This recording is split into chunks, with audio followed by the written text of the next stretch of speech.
We share a 9% share in the entire Asian continent. I think that is an extremely good performance. And in this direction, we need to further strengthen ourselves, promote in a very big way, so that we need to establish ourselves and ensure we'll have a big share in the entire world. We need to be the world leaders in this direction. The initiatives, what we are starting today, tomorrow, that was a dream of past 20 years under the chairmanship of Srimati Kiran Muzumdar. It was envisioned to start a life science park. So many initiatives are already started, but this was a big leap or a substantial contribution for the growth of the biotechnology field in a very big way.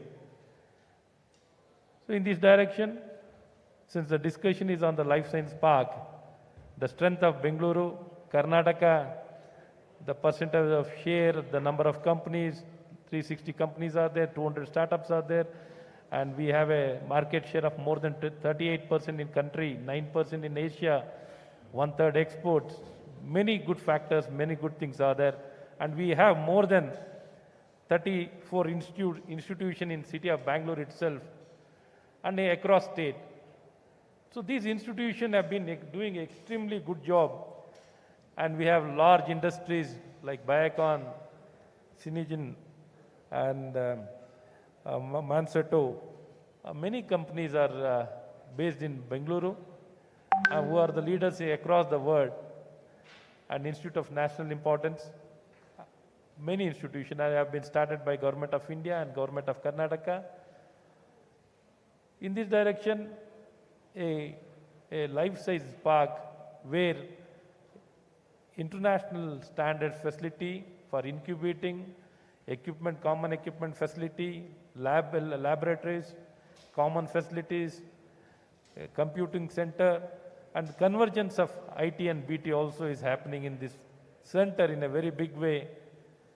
For all these good reasons, many of the initiatives have been taken up by regarding the ecosystem. We have promoted a lot of center of excellence and TBIs. TBIs have been started across the state in many institutions. We have collaborated with many institutions. We have been given a lot of incentives, promotion, encouragement, so that those centers become the center of excellence and encouraging the people in different parts of the state. So in this direction, we have started even the finishing school for biotechnology, and it has become a very successful model. Candidates across the country, they take an entrance exam, they've been selected, the most talented students have been selected, and we have more than 10 branches where specialized areas where they'll be given even stipend. Stipend has been given for the sustainability and attracting very good meritorious candidates. I think this has become a very successful model.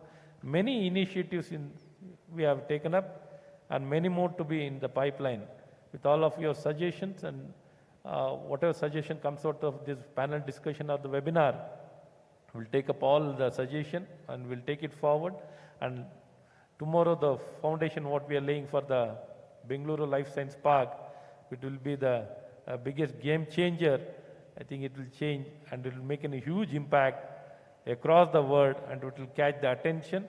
And for all the good players across the world, will be converging towards the Bangalore to start their offices or their establishments in the city of Bangalore.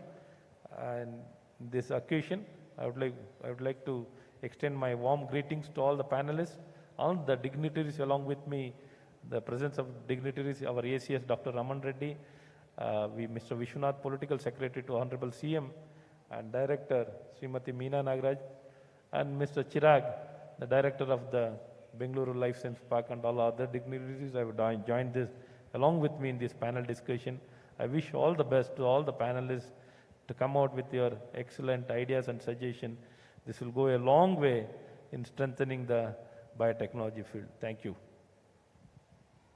Sir, thank you very much for that wonderful keynote. We need your support. Startups, corporate need your support. You spoke about collaboration between IT and BT, the convergence of IT and BT. We look forward to your support from the government of Karnataka, and you are supporting startups. You've been talking with your story. Thank you very much. You're supporting the media out there. Thank you for your kind words. With that, I'd want to start the panel on life sciences. The topic for today is building a life sciences ecosystem. What makes Bengaluru a leader in biotechnology? Right? For those of you startups joining us, get the questions ready. Just to set this in context, in 2005, biotechnology industry was only 500 million in size. Now it's closer to 10 billion. Like I said, there are more than 3,000 startups. We're going to have 10,000 more in 5 years. You know, we have an esteemed panel. We have Mrs. Kiran Muzumdar Shaw, the Managing Director of Biocon. Welcome, ma'am. How are you? Fine, thanks. We have Mahesh Balgat, the COO of Syngene International. They can tell you about outsourced R&D, research on molecules. For you, those startups interested in the science can get your questions ready for him. I've got Sri Kumar Suryanarayanan, who's the Honorable Director General of Association of Biotechnology-Led Enterprises, which is ABLE. He's also an entrepreneur. He has his own startup. We've got Tasleem Arif Syed, CEO and Director of CCAM, one of my favorite institutions, has more than 40 startups in the north side of Bangalore. He's going to be talking about collaboration. Welcome, Tasleem. How are you?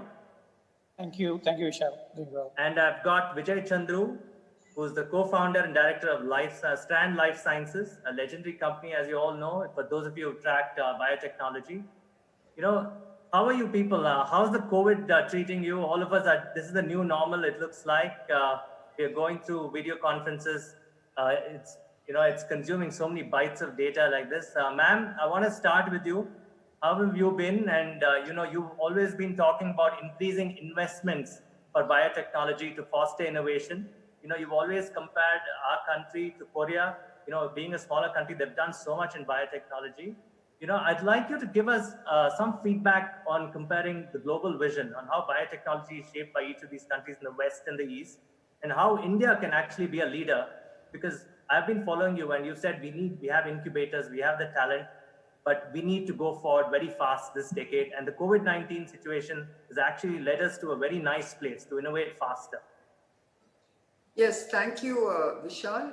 Let me start by saying how delighted I am as chairperson of Karnataka's Vision Group on Biotechnology to see the inauguration of this, Bengaluru Life Science Park tomorrow. Because I think this was a long-awaited event, because I think this is going to basically expand the ecosystem that we have already created in Bengaluru. As you know, Bengaluru has built a very, very rich ecosystem because there is a very close partnership between academia, private sector, and of course the government. So government has really provided enabling policies which have allowed us to shape a very unique ecosystem in India for biotechnology and IT, of course. And that is why we have actually, led this space for such a long time. Now, I think the most important comment I also want to make is that our Deputy Chief Minister, Shri Ashwath Narayan, he is the one who actually conceptualized the merging of technologies. If you remember, we used to have Bangalore Bio and we used to have IT.com. And he said it's about time that we converge these technologies and we made it, a global tech forum instead of just calling it biotech and IT events. So the Karnataka Tech Forum actually was started, and we started having a Karnataka Tech conference every year, which then became a very global event where it saw the convergence of the two technologies.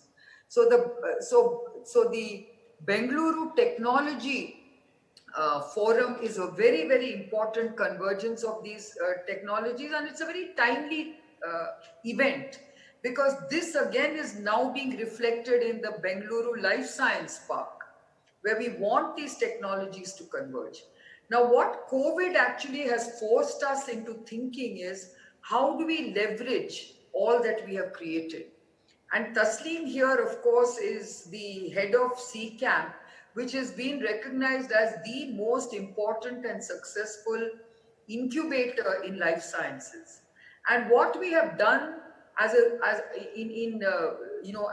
sort of a response to that is that we've also created NBRIC, the National Biotech Resource Innovation Consortium, where we've actually brought together all the stakeholders that will actually help to build a very sustainable biomedical innovation platform. And in that, what we've done is we've actually brought, we've looked at the needs of the country when it came to COVID response. One was, of course, the diagnostic testing kits. And as you know, India very rapidly responded to creating a large number of RT-PCR, ELISA, antigen, antibody kits. All this has happened actually with a lot of innovation, homegrown innovation. And therefore, we decided that we've got to do it fast. We don't have time. So what we did was through NBRIC, we connected the dots. We actually started realizing that there are some companies who have the technology to develop kits. There are some companies who can manufacture kits. There are some companies who can provide components for the kits, and so on and so forth. So we actually created an even bigger ecosystem by this approach. Okay. Now we are also looking at how do we further broaden this ecosystem through genetics, through next-gen sequencing, through many other such initiatives which are required to make an opportunity out of this crisis. So that is what we've really done, and this is a very timely event that we are now going to witness tomorrow, which is the inauguration of the Bangalore Life Sciences Park, because we now also need to focus on making this into a very important research services hub. Syngene is already there doing a lot of that to global customers. We need to expand that ecosystem. In fact, one of the things I would like to see happen in the Life Sciences Park, the Bangalore Life Science Park, is that we must create common sort of capabilities which allow a lot of companies to harness and grow faster. We need, for instance, a animal house that can be shared by all these companies that are developing new products. We need to have a shared instrumentation facility, and so on and so forth. Of course, we need a shared effluent treatment facility. We need all these kind of shared services, which will actually make this park a very flourishing park. So I really want to see this as an extension of the ecosystem that has already been created, but we need to now ramp it up even further and make it global, world class. And I know that already Bangalore enjoys the status of being the research hub of the country, because the IT sector has seen large, global companies set up their innovation hubs in our city. And now we want to see a large number of life science companies also set up their research hubs. And this will be a very important opportunity for all of us. And as chairperson of the Biotech Vision Group, I just want to say that, we can only keep aspiring to grow bigger and better, because we have to aspire to be one of the world leaders. We cannot be followers. And I think right now we have that opportunity to lead, and we must lead. We have already seen how countries like Korea, countries, of course, China has done a great job. Even countries like Thailand is also trying to aspire for that. And we are also, of course, seeing a lot of the success stories in Europe and US and Latin America. I think India must be in the top 3 innovation destinations for life science, IT-based innovation. Thank you. Ma'am, that's wonderful. Quick note on the startups: for the IT and BT to converge, do you see a role for startups? And you said investments. You said fostering investments. Yes. How important is that? So I think everywhere across the world, the whole sector depends on startups. Okay. And I think we must understand that unless we have innovative startups, we cannot have sustainable, large-scale companies that can innovate. So the world across, it has been recognized that innovation happens in the small startups. Innovation happens in all these kind of very innovative companies, which large companies then take advantage of. So we have to create that kind of an ecosystem. Okay, ma'am. Thank you. Moving on to Vijay. Vijay, can you hear us? Yes, sir. Hi, Vijay. Vijay, you've always said that a life sciences park would be an ideal location to house large data centers, right? And factory scale genomics, genomic core laboratories, so that we could build a sizable data bank for the Karnataka population to understand genomics diversity, as well as biogenomes, right, of Karnataka's biodiversity. What do you mean by that? And what do you think the government can play and even private enterprise can play in this? Well, I think you basically said what I had envisioned there. I think we're talking about two technologies: information Yes. technology and biotechnology. And as Kiran pointed out, this Bangalore represents an extraordinary convergence of the two. And just like the advances in computation and information science have been helped by Moore's law. In genomics, we have something very similar called Flatley's law, and it is accelerating even faster than Moore's law. So I think we're entering the era where we will see the impact of low-cost genomics and high-speed genomic sequencing having extraordinary set of applications. And I think Karnataka, again, like in everything else with technology, will have to, take the lead in the country and show that we can establish, the right kind of infrastructure, Yes. which can then help, the ecosystem develop, and particularly innovative startups and so on, which can leverage that. So I think the need, as I see, is in a central facility to actually have what you might call a genomics core, right? A real sort of factory scale capacity to sequence all kinds of organisms and be able to obviously build a knowledge repository.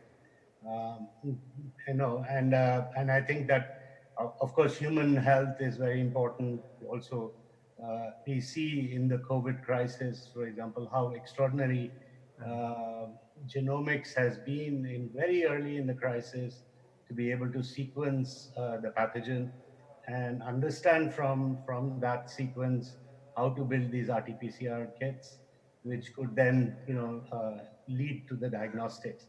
So I think having that kind of capacity is only going to be very helpful, not just for human health, which is of course very important, but also in agriculture and understanding microbes, and being able to, as I said, the biodiversity of Karnataka is in a way is the wealth of Karnataka, and if we can make that digital, I think then you can bring to bear all the the power of digital on top of that.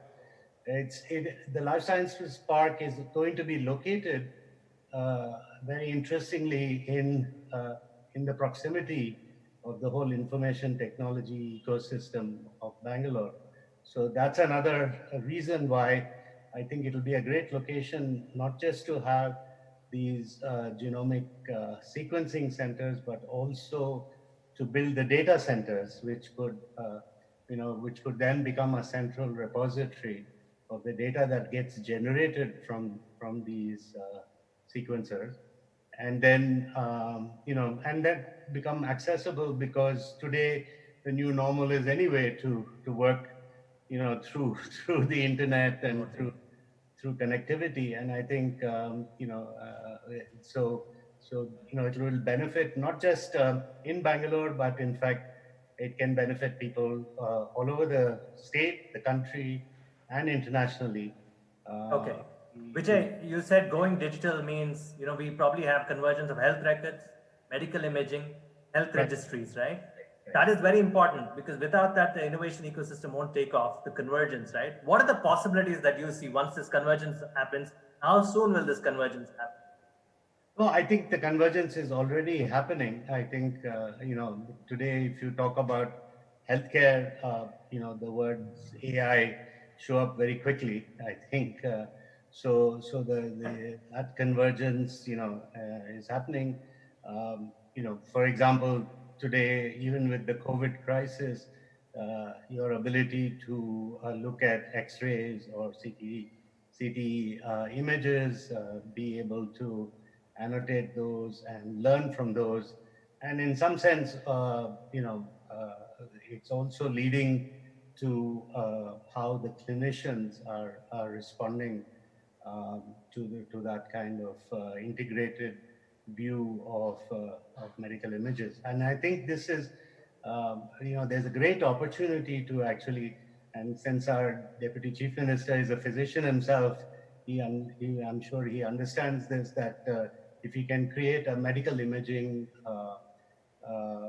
repository, I think it will actually be the source of great deal of innovation in medical research. So. Amazing, Vijay. That's very good of you. That's a great answer. Ma'am, you want to say something? Yeah, I just wanted to say, since the Deputy Chief Minister is here, one of the things that we haven't really addressed in the state of Karnataka is vaccine development and vaccine production. And I think it would really be good if we actually, in this Life Science Center park, if we could actually initiate good vaccine research based on mRNA, DNA, because that's what we are good at. So I think it would be great if we started researching, vaccines based on very well sequenced viruses and things like that, because that's where the real strength of our biotech sector in Karnataka is. So, I know that at NCBS, there is a lot of good work being going on for dengue vaccines things, for other vaccines as well. I mean, dengue virus and vaccine production and things like that. So I think we should be looking at research and development of vaccines, which eventually then we must translate into manufacturing, because that's one big lacuna that we have in the state, which our neighboring state, Telangana, has in rich abundance. So I think we must try and focus on that, because we know that vaccine production is there in many other states like Maharashtra, Telangana, and even some other northern states like in Delhi. But I think we need to focus on that in Karnataka, and I would request the Deputy Chief Minister to set up a fund for vaccine research and vaccine manufacturing, sir. That is a request that I have from the Vision Group on Biotechnology. And we at Your Story would love that too, because a Vision Fund means more money for innovation, and more innovation means more patents, and then having a global arena for our city and state. See, I want to talk about. I wanted to tell you that I just wanted to say that there is a very strong group within NCBS. Professor Dr. Sudhir Krishna's group has been doing a lot of very, very commendable path-breaking work on, dengue.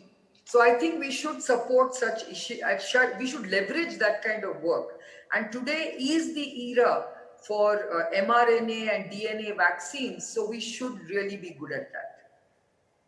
Mahesh, you've always been talking about biotechnology and Atmanirbhar. And I recently read in a magazine where you talk about, our edge in generics is going away, but we need to actually focus on original research and how can we collaborate and innovate faster. What are your thoughts on the kind of talent we need? What do you think the industry should do? I think let me just start by really recognizing the event that we are at, which is really foundational for what we are going to do as a state in terms of the Bangalore Life Science Park. I think this is really visionary and will actually set us even into a further accelerated mode on innovation. I think that's that's really the basis of your question, Vishal. Yes.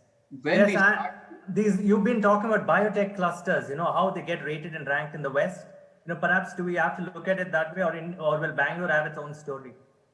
Yeah, and actually the really for us, we've been talking about the growth of Bangalore and what it brings to the state, but I think we need to be even more objective about it, which then leads to the kind of opportunities that Kiran just talked about, right? And when we think about if we think about the 5 main criteria by which biotech parks get evaluated on their success and their ranking, it's the number of patents that are filed.